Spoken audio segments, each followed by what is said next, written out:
Welcome back to another lab. Today we're going to be doing lab 26. All right, so you're onboarding two developers and assigning group permissions. You'll practice both basic and advanced user creation steps. Cool. All right, let's get started. Create a new group called dev team. Oh, that is not, my hand is not in the right place on my keyboard. There we go. Dev team. Create the user dev student. So this one, we don't have to use any flags. So user add and just dev student. Set password for dev student. So we just do password dev student. Add dev student to the dev team group using user mod. You do user mod, and then that's going to be G dev team and dev student. Create the user dev student 2 using full advanced user add flags. Let me take off my headphones.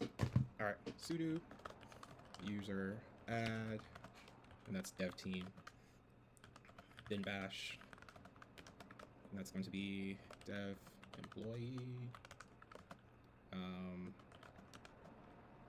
Home dev student 2 dev student 2. Set password for dev student 2, so we could do password. We could also, normally you'd have to put sudo, but this takes both of them, both with or without sudo. So actually let's just do sudo just for the sake of doing it. Student 2. Create a shared directory and change its group to dev team recursively. So we could do that with sudo make directory. We're going to want it because we're going to put this in the opt folder, which is usually for like extra stuff for if you download like some third-party software. That's usually where it's going to go. But for now, we'll just put this dev team and, or let's not call it that. Let's dev work. And let's see, sudo change group. We're gonna make it recursive. So dev team will have access to opt dev work.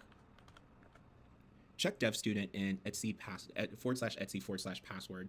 So we could do that with grep dev student and then etc password. Oh, almost had a typo there. Check dev student 2 in, oh, I should have just indented that. All right, I need to fix that.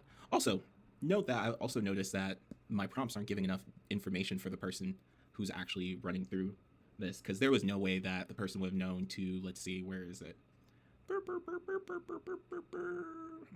Do I see it? Oh, there we go. For example, dev employee. There's nothing in the prompt that explicitly says that the group needs to be called dev employee, or the comment, or the the comment should have the value of dev employee. Anyways, I'm digressing. This is something I noticed that I should change after this. So it's gonna be the same thing. Grep dev student 2 etc password. Verify group membership of dev student. So we could do ID dev student and then ID dev student 2. Because verify group membership of dev student 2, so ID dev student 2. View etc/etc/group to confirm both users are only in dev team. So we could do that with cat etc group. Clean up, delete, or delete both users in the group. So we could do that with sudo user del r, because it's gonna be recursive. We want to delete, make sure we delete everything.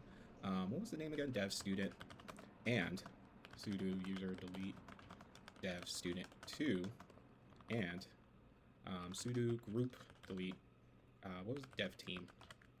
All right, that's it for this lab. I'll see you folks tomorrow with another lab. Take care.